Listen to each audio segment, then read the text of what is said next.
Jeff and Angela, I think it's safe to say, no offense, but none of us are really fashionistas.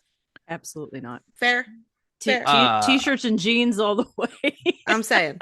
I just got back from an ugly skirt convention and I got Starbucks and an unreleased manuscript for everybody. So I don't know what you're talking about. No, that wasn't a question. But I want to know, what is your most favorite item of clothing? Probably my comfy T-shirt. Yeah. Like Just, anyone just special or just anything that's comfy and feels good? Yeah. I mean, usually I've got a lot of slogans on that are relating to I'd rather be with my dog. That kind of stuff. And occasionally I'll have like a funny Jane Austen themed one, but usually it's going to be some kind of dog related comfy T-shirt. Jeff, how about you? it's got to be my original Cincinnati Reds ball cap. And I say original as in like one of the first ones I ever bought. Bought it when I was 17. I still own it, so it's now it was jet black when I first bought it. It is now a very light gray color. I won't fly without it. I've lost it in the ocean, and the tide spit it back out the day later. I lost it on a Oh, roller no. coaster. Yeah, I Oh lost it on a roller my gosh. coaster, and a guy caught it and was waiting for me. So it's my lucky hat. It's That Indiana is Jones has spectacular. Indiana Jones has his That's fedora. I have my faded Cincinnati Reds ball cap. That okay. is amazing. Well, it will probably not come as a surprise. Mine is a t-shirt that my mother bought me when we went to Salem, Massachusetts. Okay. It's black, and written on it in gold letters is the phrase, "We are the granddaughters of the witches you could not burn." Ah, Very nice. Nan Lewis, one of our favorite Patreon members. Love Yes. Nan. I love Nan. She's always making good requests for us. All right. Well, as you know, we have changed things up a little bit this season, and instead of discussing underrated classics, we are diving into hit films from 2001 and 2006. And these films are celebrating their 20th or 25th anniversaries this year. So, with that in mind, and despite our less than fashionable credentials, we are going to practice our catwalk and discuss the 2006 hit from director David Frankel, The Devil Wears Prada.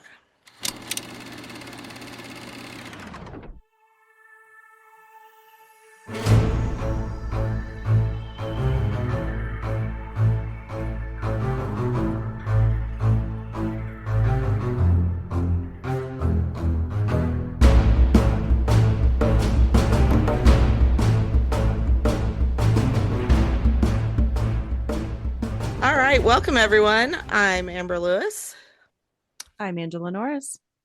And I am Jeff Johnson. and this is the A Film By podcast. Jeffrey, didn't you have something you wanted to share? Actually, I do. It is a new month. It's March. We are kicking off Meryl and Kidman month in honor of these two amazing actresses, and it's Women's History Month. So thank you to the two of you for keeping the door unlocked so I could come in and talk about this one with you. I know you guys are going to be busy this month, so Yes, we are taking over the studio for sure. Woohoo! So now, when I think of The Devil Wears Prada, the first thing I think of is the source novel. Did either of you read it? no. No. Okay. And the second thing I think of is the cast. But unfortunately, until I was prepping for this episode, could not have told you who directed it. Had like no Mm, clue, no idea, didn't mean a thing. I still don't So, know. Uh, well, let's talk about poor David Frankel and give him some attention. Here are three things that Angela definitely doesn't know about him. And a quote. The first bit of trivia I found was in 2001, he directed two episodes of Sex and the City and two episodes of Band of Brothers, including one of the series' most powerful episodes, episode 9, Why We Fight. Great episode. Yeah, but I mean, talk about swinging the pendulum. I was gonna say that is very two opposite ends. We got some war, we got some who knows. Right? I mean, Was it a very Samantha heavy episode? um, I mean, there's a lot of action. I mean, depending on how you look at action. yeah, I was so focused on the Band of Brothers thing that I didn't look up which episodes of Sex and the City it was, but I just can't get over that, like, one day you go to work and, you're doing this, and then the next day at work, you're in the middle of a battlefield. That's impressive to me. Well, considering some of the drama behind the scenes, it might have been like, you know what, I'm just gonna go to war. Right? I don't want to go back to that. Please, God, send me to Bastogne. Yeah, I don't want to go back to New York. And then in 2005, he wrote an episode of one of my favorite shows, the HBO show Rome. I rewatched it because I didn't remember like the episode, and it's like a transition episode, so not a whole lot happens, but there's like five different storylines and a whole lot of moving pieces on the board, so it's pretty impressive that like you can just dive right in and write an episode that kind of bridges like that. You mentioned HBO series, one of your favorites, and I thought for sure I was about to be surprised because I know he wrote for another HBO series, which was one of my favorites. And given that it's Women's History Month, it's probably a perfect time to talk about Entourage, because he also wrote that too. So, I mean, what that has to do from women's history, I'm sure I don't know. There were women on the show. I mean, Rome has a lot better women. Team Atia all the way. You guys need to watch that show. And then the last bit of trivia I have for you, in 1997, he won the Academy Award for Best Live Action Short Film for the film Dear Diary, starring Bebe Neuwirth. It's available on YouTube. I can't really evaluate whether or not it's Oscar worthy, but it is 100% the reason he ended up directing so many episodes of Sex and the City. Like, it's like the proto Sex and the City. It's really interesting to watch. So you did okay. So you've seen it because you sparked my curiosity and my interest with Bebe Neuwirth because love Frasier, love Lilith. So I will, if it's available on YouTube, I'm definitely gonna go check it out. Yes, some kind soul uploaded it for us, so you can check that out. It's not great quality, but it's 1997. What do you want? It's off of VHS. Oh, the good old days. Right. So here's a quote from an interview that he did about The Devil Wears Prada. When asked whether he sets shots in advance, Frankel said, "I like to see what actors do first.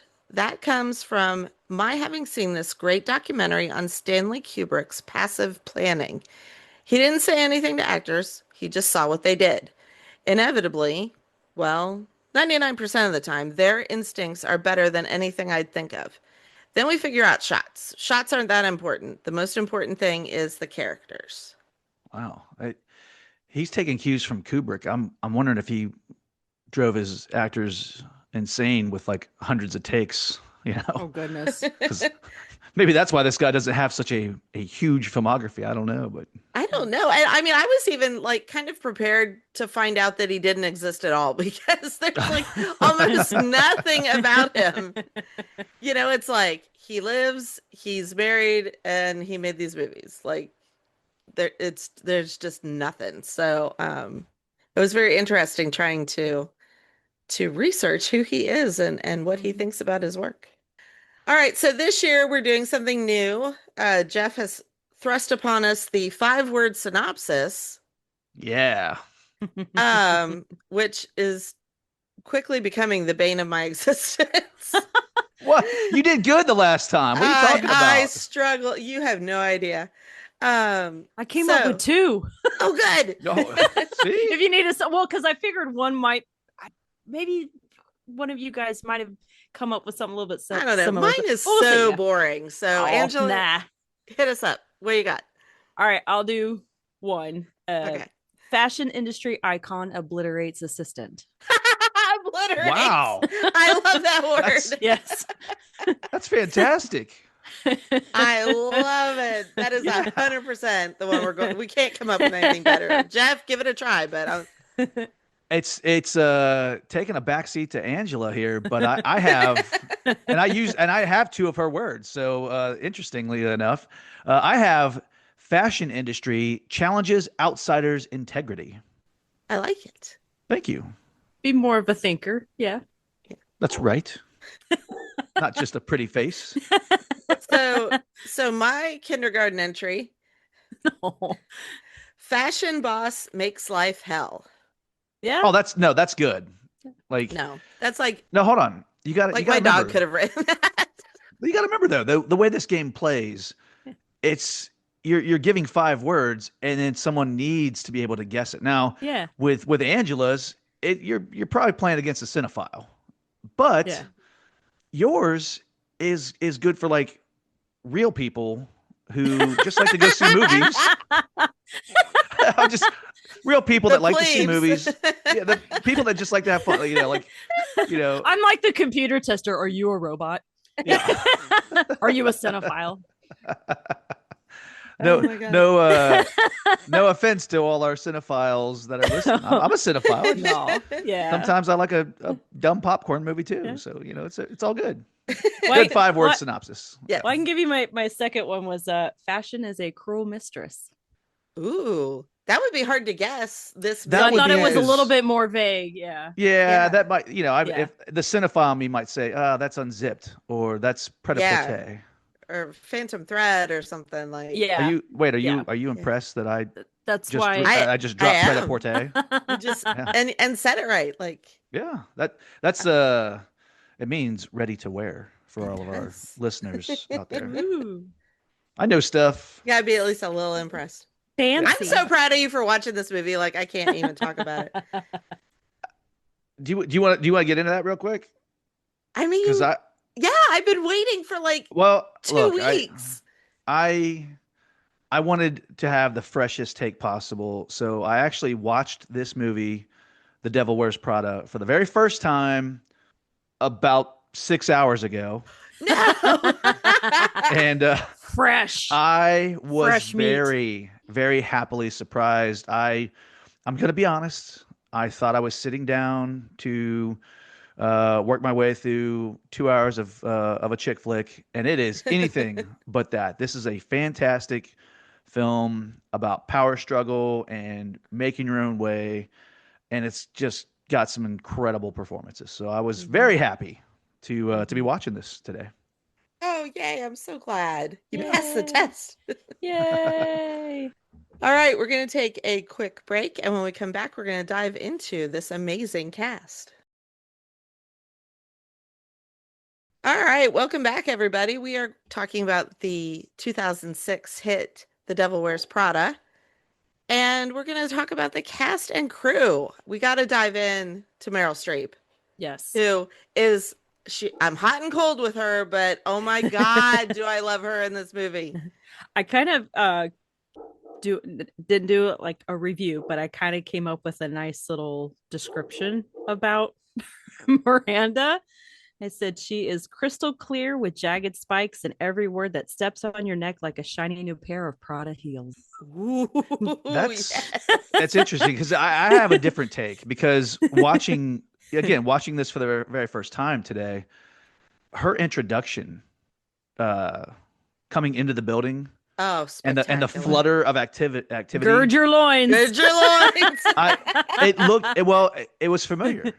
This scene looked very familiar to me, and I was thinking about it, and then I realized, it's my understanding this is exactly how the Film by studio plays out. Anytime I'm not around, and Amber Lewis is walking in and to host an episode. So yeah, very familiar territory here.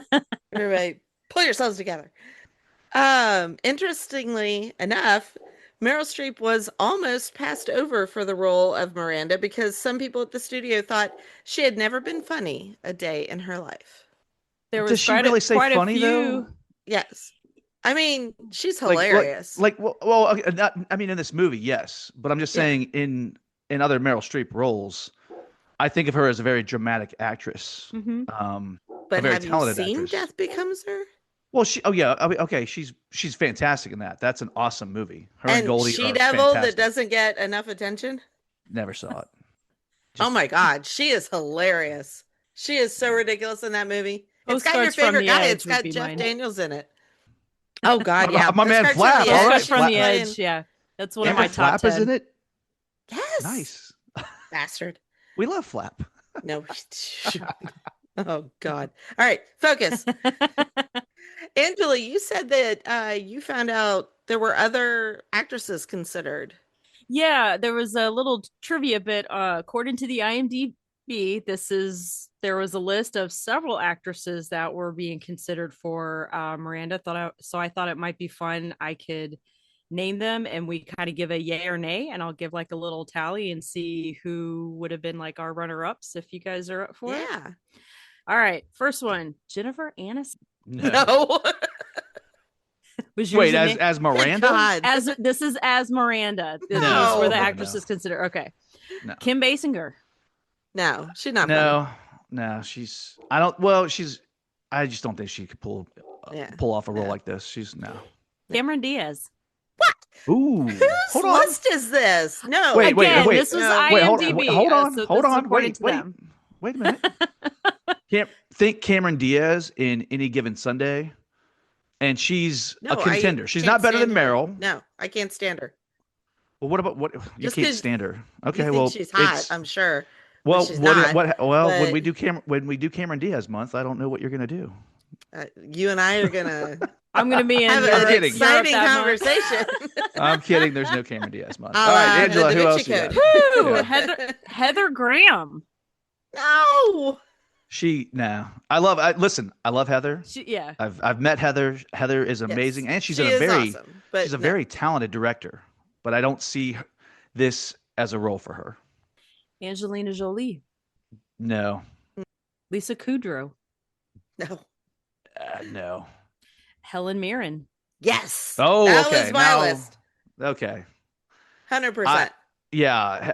The championship finals. It's Mirren and Meryl. Definitely. Wait. What about Emma Thompson? She wasn't Those on were that list. those were my two. Yeah. Helen Yeah. Mirren or Emma Thompson. Emma's too warm in most of her roles. She's Have you watched Cruella? no. Not only that, but Watch if Cruella. you've seen the Bridget Jones Baby and then Mad About a Boy when she plays Oh, the yeah, I haven't- OBGYN, oh my god, it's I haven't watched that either one of those. yeah. And then just a couple of names, we don't have to kind of vote, but Yeah. they also had Gwyneth Paltrow, Michelle Pfeiffer, Julia Roberts, Meg Ryan, Naomi Watts. I mean, Michelle I love Michelle Pfeiffer. Pfeiffer, but no. Yeah. Helen Mirren is the one. Yeah. Yeah. Yeah. So anyway, Pfeiffer's not old so- enough for the role. No, Yeah. none, All right. none of them are. Like they're all Yeah, babies. so They're I- all like 5 years older than Anne Hathaway. Like that's Right. not gonna work. Did you know? I mean, I guess we're talking about these actresses because Meryl Streep initially turned it down. Mhm. Well, And she it was, was- like, "I'm gonna get paid," is what she Well, said. yeah, she Yeah. turned down the role because they weren't offering her the money that she wanted. They ultimately doubled the offer, and it makes for one of the biggest paydays that she had at that point. So good for her, right? Yes, I was so excited when I Mhm. read that. I was like, "Get that money, girl." Well, especially Can I- then when we get to the numbers part of how Yes. much money that movie Well, wound and up she making. said, like, Yeah. considering the role and what I am bringing to this movie, Mhm. like my value, Yeah. is this number, and I'm It's glad either they me or met it. Lisa Kudrow, whatever. Well, can I tell you one more thing that I absolutely love about her performance? I think it's probably the next thing on my list, but go ahead. Okay, well, it's the fact that she bases. Yes. Mhm. Sorry, I don't mean Go to steal ahead. from you.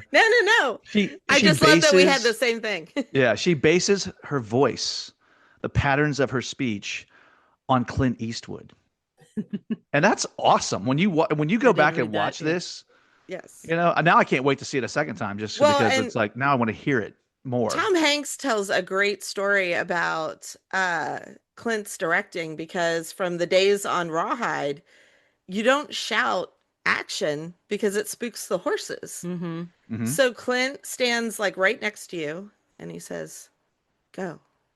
And then Yes. you do your scene and then he goes, "That's enough of that shit." And then you move on to the next setup. And he only does like 2 takes. And I love that story. But yeah, and she also said, we talked about Mike Nichols quite a bit. She said that her delivery of those cutting remarks is hmm based on Mike Nichols, where he could like say something terrible to your face, but he's so funny when he says it that like hmm you end up laughing along with everybody else. Goodness. Well, she should have gotten a lot of experience with that because he directed her in Heartburn, of course. Between him and Jack Nicholson, I'm sure she picked up on quite a Oh my God. quite a few ways of expressing Seriously. themselves. And then the last thing I had about Meryl was that she warmly greeted Anne Hathaway on the set and Yes. said, like, I'm so glad you're here. It's going to be so much fun. You're going to do such a great job. And that's the last nice thing I will ever say to you on this shoot. And it was. This is like the only time that hmm she went method, and she kept herself to herself, and everybody else was like kind of kicking back, having fun. And she was just chilling in her trailer, thinking villainous thoughts. you peasants, Well, you that fashion peasants. I mean, that's nice of her to. I mean, because Anne Hathaway, she's kind of she's brand new. Well, not brand new, but I She's mean, brand new to big grown-up movies. Grown-up Like movies, she yeah. had done, I mean, Princess Diaries and Diaries. stuff. Yeah. But And was And she? then I mean, because Enchanted. was she like the one? Like, was she the go-to choice for this role, Amber, or was there Mm. a bunch of other no, people and it involved? hurts my heart because Anne Hathaway, she bugs me. And we could have had Rachel McAdams. She was the front runner. They Ooh, really, really, really, really wanted her, and she had other commitments and just was like, no, I'm not doing it. I could And totally see Rachel McAdams in Apparently, this role. her yeah. and Kate Hudson were up for it, and they turned it down, hmm and they both said that they regretted it later. And a Wow, couple other ones, I had a Kate would couple be other good. names that were Yeah. Natalie Portman, Scarlett Johansson, and Kirsten Dunst. Apparently, Yeah. And I don't feel like I could believe that Natalie Portman or Scarlett Johansson was ever nervous a day in their life. mm-hmm. Like, I just don't think that is the one thing about Anne Hathaway in this movie. This is one of her performances that I actually do like. And she, as someone who is very insecure and has felt Mm-hmm. this nervousness on jobs many, many times, like she captures that Mm-hmm. so well. So yeah, as much as I would have loved Rachel McAdams, I think Anne Hathaway ended up doing a really good. So let's talk about Emily Blunt. Emily Blunt and Stanley Tucci, in my opinion, are the MVPs of this movie. Oh yeah, absolutely. Like 100%. I'm loving Nigel. For all the Yes. quips and mean-spirited banter that where he kind of blends cruelty and honesty. Yeah. Mm-hmm. The guy's fantastic. I Little love that. Crisco and a fishing line, and we'll be in business. Yeah, Yeah. yeah. Like, well, even what's that? Right at the beginning where he's trying to help her with her, with her wardrobe, and she's like, Mhm. Miranda knows what I look like, and he goes, "Do Do you?" You, yeah. I was like, this guy's awesome. Yes, fabulous. There were 100 actresses considered for the role of Emily, and Emily Blunt had been auditioning for the film Aragon, which she didn't get. She was absolutely miserable, and she was leaving, and the casting agent stopped her and filmed her audition for Devil Wears Prada in the parking lot. Now, I love this story because as it goes, it's a good enough audition on tape. She goes back to England, and then they call her back for what they call a proper audition because they wanted to see her more in step with the character of Emily. And her original audition tape, she's wearing a t-shirt and jeans and flip-flops, and they're just like, we don't really see it like with Could you you put an dressed like outfit that. on? Yeah. Could you throw a dress on? Yeah. So Well, it worked she's out because Aragon tanked, and it's not that great of a movie. So it's Emma, and then we got everything Emily now. I Yes. which I was love. very surprised to see Emily Blunt in this movie because I know Emily Blunt because she's Emily Blunt, but Mhm. in this she's insufferable, but in a Mhm. tolerable way because Mhm. that's the character. You're Yes. supposed to feel like that about her. But yeah, she's throwing up every red flag that I don't look for in a girl that I'm hoping to ask out. Like I would never date this Emily ever. I think she is one of the most quotable characters. I jokingly, of course, quote her all the time. Only in my house, but um I love it when she just snaps her fingers and points for Anne Hathaway to go into the office. Like, oh, her facial. And I love Rick Moranis does this thing in Ghostbusters where he has nothing to do in the scene and he steals the whole scene because he just decided, I'm not going to just stand here and do nothing. And so he's just acting the fool through this whole thing. And Emily Blunt has decided she is going to be in the background of every damn scene in this movie. And she's just lurking everywhere. I noticed that. It's She's amazing. always like that manic energy that she has.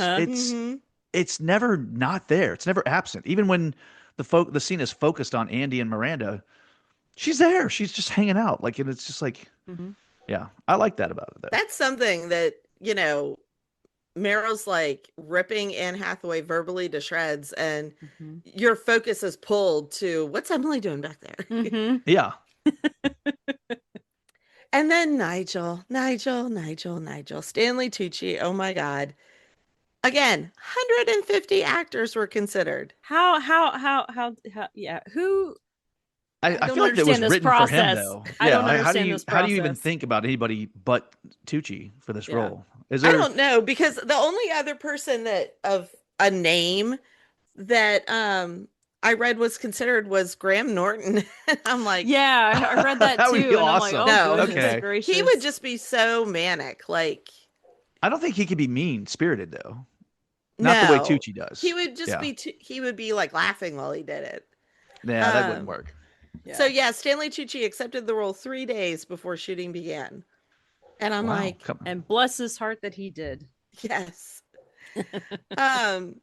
And then I thought this was very, very interesting for the scene in which we already kind of mentioned, where he tells Andy, you know, stop complaining. Like you're just whining about this job and it's ridiculous. He was originally supposed to be more supportive, but someone from the fashion industry who consulted on the script said no one in that world is nice to each other. There's no reason to be, and they don't have time. Okay. And that just blows me away. I think they're right though. And I mean, you know, whether it's New York and it's an industry job, whether it's the paper or this magazine, I don't think anyone's going to be overly welcoming and, you know, pat you on No, the I head. mean, you've got a month to pull this together, and there's a lot of moving parts. And I mean, you just got to get into it. Neither of you read the novel. It is really good. It's really thin. It's amazing how they were able to flesh it out and make it a much richer story for the film, which it usually doesn't go that way. Usually the book is, you know, much, much better. But Lauren Weisberger, the author, she was Anna Wintour's junior assistant. Who And then- Yeah, I is thought I did. Anna Wintour? Anna Wintour is the Miranda. Well, She is the editor-in-chief of Vogue magazine. I may Okay, just wear t-shirts and jeans, but I know who Anna Wintour is. Okay, I get it. Like this is your all's world. I you know, so I you know, She was the one where they had to do a lot of things, not really like sneakily, but they ran into a lot of dead ends as far as help on this particular film because they didn't want it to seem as a slight to her. Well, they didn't want to make her mad. insulted. Like, Yeah, yeah. Are you because then, saying- you just basically you know, you hang yourself in regard, like no matter how, even I think like the Met Gala or the place that they didn't want but, to hold on. anything to do with the film because they didn't want to potentially upset her. Hold on. You're okay. So you said she's the editor of Vogue. she's the editor-in-chief of Vogue. Editor-in-chief. magazine. Okay, and she has Or that much power. American Vogue. Yeah. yeah. Yeah, like oh yeah, Valentino is the only designer that appeared in the movie. Heidi Klum and Giselle Bundchen were the only models that appeared in the movie. I did recognize them. Because I know Giselle said that she wanted to be in it, but she didn't want to play a model. So yeah, Yeah, so she's So Serena. she had a regular people's job. Which only in like the Vogue / Right, yes. runway world could a woman that looks like Giselle Bundchen Right. He's like, oh my working in an God, office. why aren't you writing, honey? Why aren't you in a Nicole? Yeah. No, said no one ever to Giselle Bundchen. Right. I sure didn't say that to her. Nobody puts Giselle in a cubicle. Yeah. But so the novel was bought by Fox before it was even finished.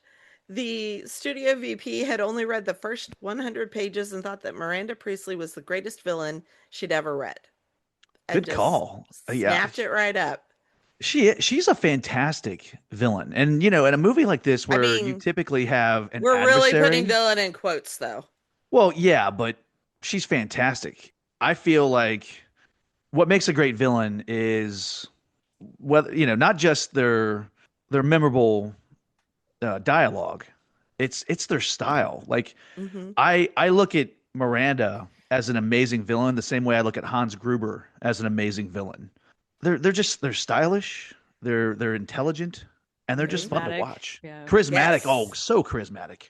Yeah. Um, A lot of fun to watch. The film was nominated for 2 Oscars. Best Actress for Meryl Streep. Ironically, we talked about Helen Mirren. She won that year for The Queen. Oh, wow. Okay. Fantastic Um, movie. Oh my God. And then this one I feel is a little unfair.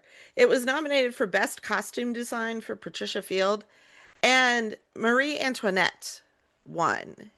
And it's like, I get it, but at the same time, Well, like, amazing costume design does Mhm. not have to be like elaborate set pieces. Just for, it doesn't, but if anything can be learned from the history of the Academy, if you've got a period piece going into the costume category, you're almost a shoo-in to win, unless there's another period piece going up against you. So Yeah, like I I said, get it. I get it, I totally but get what you're saying. yeah. You know, but Marie Antoinette, those kind of that wigs and the makeup and the gowns, like yeah, I don't see it going up against Andy's frumpy cerulean blue sweater. Well, the thing that impresses me that really makes me feel like she did deserve uh some award recognition is the fact that we're now 20 years into this movie and it's not dated. You're No, not looking at it going like, the hell are they wearing? Everything is classic. It holds up. Even Andy's, original wardrobe is just college student 101. So I think that's hard to do. yeah, this it's definitely not dated. This me not knowing the movie, you could have told me it came out last year, and I would have, aside from the cell phones that they have, Right. I would have said, yeah, yeah, of course, it's a brand new film. Speaking of the fashion, despite multiple fashion designer loans, more than $1 million was spent on costuming, making it the most expensively costumed film in history to that point. Wow, a, a And then million dollars $1 million of Mhm. the budget. And then the on what? costumes were sold off at auction to benefit breast cancer research. All right, good. Okay, that's a good use Mhm. of the costuming post production. I like that. Yeah, interestingly, at the end of the novel, Andy goes home and like she quits Runway and she just goes home back to live with her parents and she starts writing this book and she sells all of the clothes that she got for Paris at like consignment stores to like fund Nice. the writing of her book. So Instead kind of of a parallel there. I got something I would like to mention though. I know we're about to move on, Amber, but Yeah. we don't. I don't think we do enough talking about screenwriters. So I just wanted to mention this because I thought this was fantastic. Because ultimately, it does take 4 screenwriters to adapt this book to the film, and I want to talk about who I feel is the pivotal screenwriter here, and that's Aline Broche McKenna. And apologies if I'm saying that wrong, but she was actually a journalist who was trying to make it in New York City, much like the Andy character. She reshapes, you know, she's screenwriter number 4 at this point. She reshapes the story to focus more on the conflict between Miranda and Andy, kind of, you know, makes it less about relationship stuff. She tones down the Miranda character's meanness at the request of the producers, and then reinserts it at the request of Meryl Streep. So, because you got Meryl's been on board the whole time, she's seen the multiple drafts, and when interviewed in 2016, I believe it was for Vogue, uh, she shared that she found the experience of writing a story with female protagonists that did not center around relationship very liberating. And I'm quoting her. She says, "I felt I was allowed to do what the movie wanted to be, a Faust story, a Wall Street for ladies." And Ooh, when Wall I Street think for of ladies. when I think of Yes. when I think of Wall Street and the power dynamic between Hmm. Gecko and Bud, she's 100% on right here. So shout out to Miss McKenna. Just fantastic writing on this one. Gotta say. That is awesome. I love it. All right, we're going to take another quick break. And when we come back, we're going to talk about our favorite scenes. All right, we are back with our discussion of The Devil Wears Prada. And instead of the pivotal scene, it could be the pivotal scene, but you can choose a scene for its cinematography, the performance, the direction. If is it the one scene in the whole movie that didn't piss me off? Yeah. These A these are fun the new options. category. Did it piss Amber Lewis off? I mean, not in this movie, although That there are I was scenes gonna in this say movie that that piss me off. that was But kind of the direction I was going with mine. I mean, we could go there. I have several that where I'm like, really? I was like, man, maybe I'm taking this a little bit too personally, but yeah. But Angela, what scene stands out for you? Um well, if we want to go with the one that I felt I mean, even though it comes kind of towards the end, it was a little bit more of a wake up call to Andy, because Andy was a situation one way as to where she thought she was trying to do the right thing and thinking that she had to protect Miranda, or maybe not so much protect, but notify her of a behind the scenes situation, underestimating Miranda's ability, like why. But after that, the exchange in the limousine, Miranda has basically betrayed Nigel. You thought I didn't know. I've known what was happening for quite some time. It just took me a little while to find a suitable alternative for Jacqueline. And that James Holt job was just so absurdly overpaid that of course she jumped at it. So I just had to tell Irv that Jacqueline was unavailable. Truth is, there is no one that can do what I do, including her. Any of the other choices would have found that job impossible, and the magazine would have suffered. Especially because of the list. The list of designers, photographers, editors, writers, models, all of whom were found by me, nurtured by me, and have promised me they will follow me whenever and if ever I choose to leave Runway. So he reconsidered.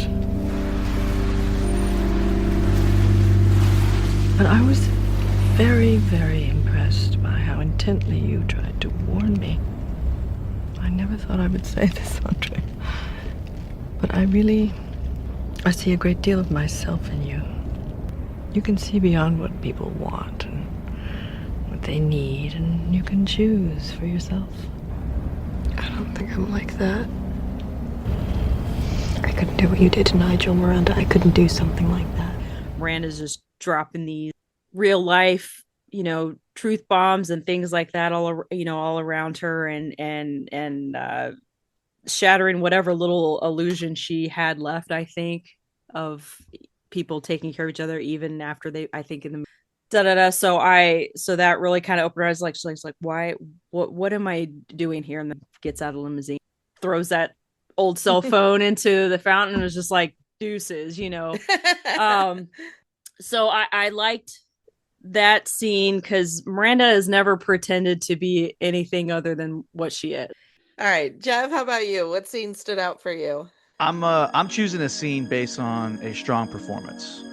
and I'm going to take the long way around to get to it because it's a lot about a different character. But I want to talk about the moment that Andy transforms into a fashion powerhouse, and you could not have asked for a better song than Madonna's Vogue in this moment. But specifically, I'm loving the scene for Meryl Streep.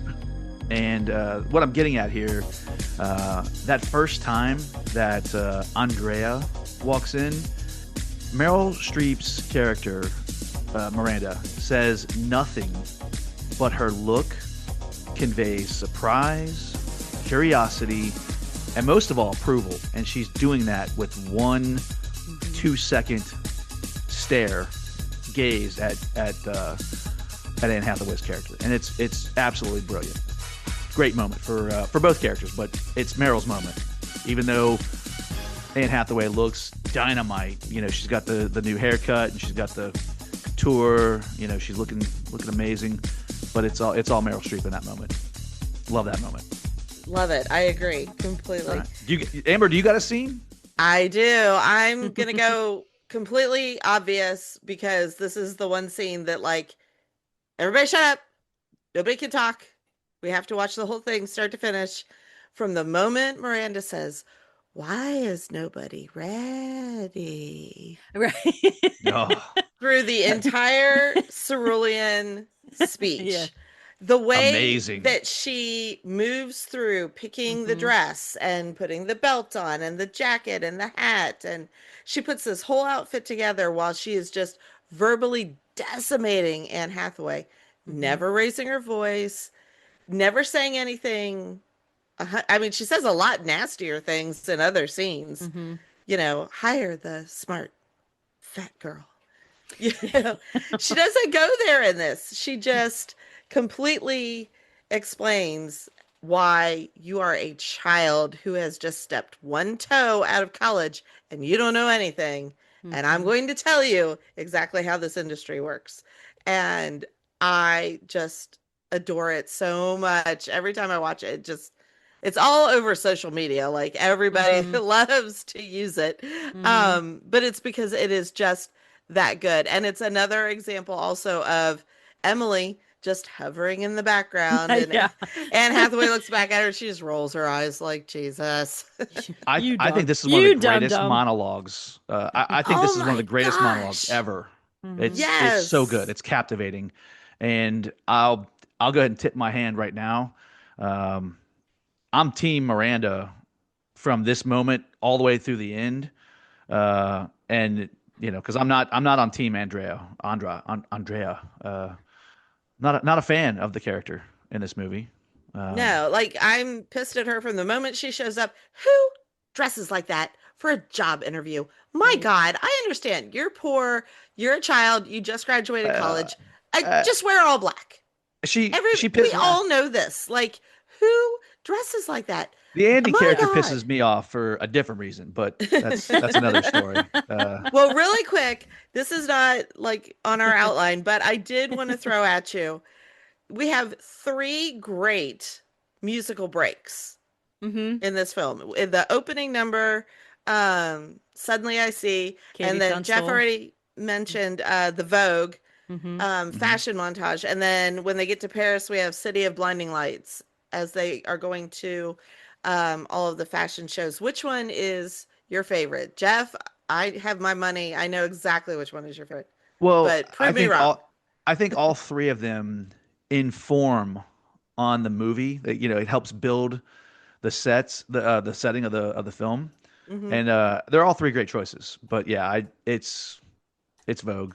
It's Madonna's Vogue. That is not the one I thought you were going to pick. No, it has to be. For me, it has to be Vogue. Sorry. I figured Suddenly I See we have all the models in their underwear, and you'd be like, that is the scene that really sets the stage for me. I'm watching. So I'm sorry. That's visually enjoyable. It's just not. I'm not hearing anything. You could have played the Beatles' White Album. I wouldn't have paid attention. I'm focused somewhere else. But priorities. Excellent point. Priorities. Yeah. Angela, how about you? Same one. That Vogue scene is really good. I'm personally gonna go with the fourth option, which is I love Alanis's version of crazy. So after she has like the whole makeover and she's walking through with this new fashion sense, I don't know. I just I love Alanis, and to me, my whole life, like she's just No, that's a good choice. a beacon of like liberation, Yes, absolutely. And even though it's a cover, but it's still, hey, we're never going to survive unless we get a little crazy. So she's out of her comfort zone, but she's, finding her way in that. And I just love that little rock version and Elena's voice over that while she's coming out of her post-college crazy cocoon and into and putting on her big girl shoes on. Oh, good choice. I didn't even think about that one. I'm gonna have to agree with Jeff though. I love the Vogue montage. Like I love the transitions where they go behind cars and bus stops and stuff. I just the way that is shot is just amazing. And then every outfit she wears is fabulous. So it's a good time. All right, let's talk about the numbers. The initial budget of this film was only $35 million. And that's before the 100 million for the wardrobe, or well, it was only 1 million for the wardrobe. Okay. And then double Meryl's her asking price, but it grossed 125 million. It was released on July 4th weekend and was beaten only by Superman Returns. But right, the big blue Boy Scout. But Devil Wears Prada beat it internationally, not totally world, but it did beat it internationally. Yeah, because by then they were like, "Oh, this is a turkey." Right. Yeah. Man, we're covering that one later. We'll talk about it. Yeah. And it's still, I mean, the proof holds up. It's got a 75% fresh score on Rotten Tomatoes, which, I mean, that is really, you don't get that very often at all. All right, we're going to take one last break and then we'll be back to wrap things up. Okay, so we usually pick an underrated classic by our director, but our director hasn't done a whole lot of things. So this might be a little bit of a challenge. But written by, directed by, or starring, which project would you suggest by David Frankel? I actually got one here. I have one that I was pleasantly surprised by. So, well, I mean, yeah, and I wonder if we have the same one because I was like, oh, he did that film. And again, like we're, obviously The Devil Wears Prada, huge movie. So now we're trying to find something underrated for this director to recommend. I don't know if you guys have seen this one. It's from 1995 called Miami Rhapsody. Does that ring a bell? I saw it like in 1995. I haven't seen it since. Isn't that the one with like Sarah Jessica Parker and Antonio Banderas? Antonio Banderas. Yeah. It's been so long I couldn't even tell you. Yeah, I couldn't tell you what it was about though. Yeah, I got to point that one out, and I won't spoil it, but it's fun. I mean, Kevin Pollak is just fun to watch in that one. And it only made like guy. Yeah, he's great. Now it only made 10 million worldwide, but if you need a reason, if you're a cinephile, just remember Roger Ebert gave it 3 out of 4 stars. So, check it out. Hey. Again, this guy's, he hasn't. He's only done a handful of things. So, it's been forever. So I can't even remember anything about it. Was it like what kind of genre would you pop that in? It's comedy. It's a comedy. Yeah. Okay. Yeah. I remember liking it, but I don't remember anything else about it. Well, what do you got, Amber? Mine is another hero of YouTube has uploaded this with the original commercials, which is a hoot and a half. Okay. So from 2002, he directed a film called The Pennsylvania Miner's Story. And it's a made-for-TV movie, so, you got to manage your expectations. But, we talked a lot here on A Film about unions and union workers, and I think my record in support of these men and women speaks for itself. So this movie, it has a really good cast, and it tells the true story of the group of miners that were trapped for 77 days in the coal mine when they hit a water feed. And it was filmed on location in the actual mine. And it just, those are stories that everybody needs to watch because these are the people that, keep the lights on. Um, Good call. Definitely and got to check it's that out. very heroic. It's really, it's a spectacular, made for TV movie. All right. Anyone notable in Angela, it? how about you? What? Anyone notable in it? The one that sticks out in my head is William Mapother. Okay. He was in Lost Yeah, and he's in Lost. Yeah. he's been in a ton of things. I'd Tom have to see Cruise's his face cousin. then. Yeah. But yeah, I mean, it's been a while, so I think, and I was doing other things while I was watching it, but so I think some of the people are notable, but Angela, how about you? Well, it's going to be hard following a nice heart-wrenching documentary type of thing, but this one I actually had watched like just on an off chance. I didn't know who the director was or anything, but it actually also stars Meryl Streep because I was like, oh, I like Meryl, I like Tommy Lee Jones, I like Steve Carell. It's called Hope Springs, and it was heartfelt. But it was also funny, and it was like a nice Meryl Streep and Tommy Lee Jones plays a couple that's been married for like 30 years, and now they're seeking outside help of like, okay, we'll kind of like kids out of the house and stuff like that. So it was just kind of interesting on watching something from that part of the relationship, whether rather than like the beginning and all the kind of stuff. But these people have had several decades together, had a life, kids, things like that, and now they're just kind of like, Now what do we do? Yeah, what are we doing? What do we do? So I thought it was a fairly cute, sweet film, and it just happened. I'm like, oh, I have watched that one, so that's why I picked that one. I find it amazing that this guy, with such a limited amount of work available, each one of us comes up with a separate choice. Yes. That's fantastic. So yeah, obviously we got some Frankel homework to Able do. to find, yeah. We were able to find couple little nuggets. Absolutely. Well, how about The Devil Wears Prada? Do we recommend watching this film? Absolutely. I mean, I think it's great. It's streaming on Disney Plus, and that's where I saw it. I absolutely recommend this, and guys, I'm telling you right now, check this out. It is not your standard rom-com or chick flick. It's Wall Street for ladies. That's how I'm looking at it, and it's awesome. I can't say the same about the trailer that I just watched for the sequel. I was Sequel's coming out May 1st. I haven't even watched the trailer to it. I'm very apprehensive. I'm getting like a whole Ocean's 12 vibe going. Yep. I saw that Kenneth Branagh is joining this part of the cast, so I'm wondering, is he going to be like a?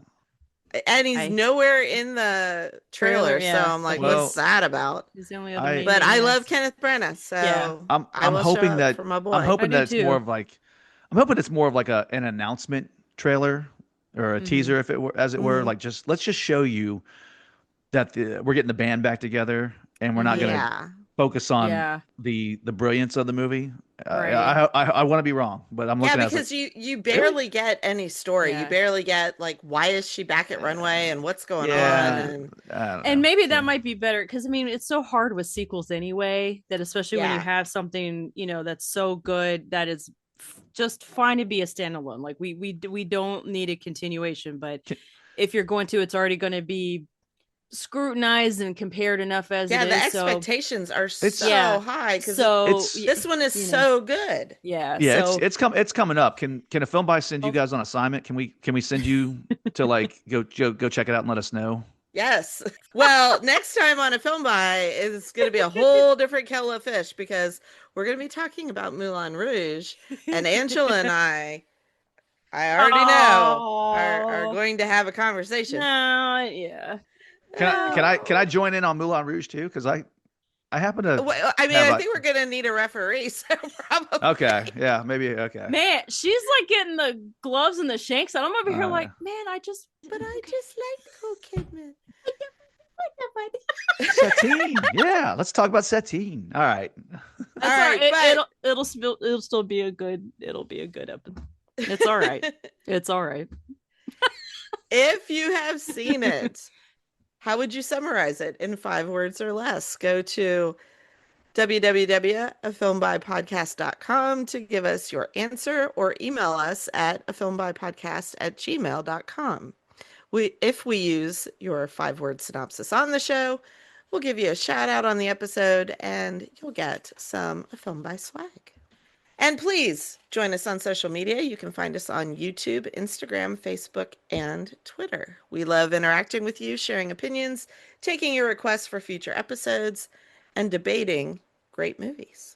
I gotta say, the comments on YouTube, like people are dropping comments on stuff, and it's been a blast. I've been loving Awesome. talking with people. Yeah, So it's a keep good that time. up, listeners. Keep that up. We love talking to you on YouTube. The feedback is awesome. Yeah. All right. Thank you guys for kicking Thank off you. our Women's History Month with a bang. Yeah. Jeff, thank you for your support. Always. love the ladies. I love the film by ladies. That's it's great. It's no, all jokes aside, all silliness aside, the show would not be what it is without you two. I'm loving the fact that you both are a part of this team. So Thank you. looking forward to what you guys do the rest of this month. It'll be awesome. And to all of you listening to the show, following us on social media, and subscribing to our Patreon, we thank you.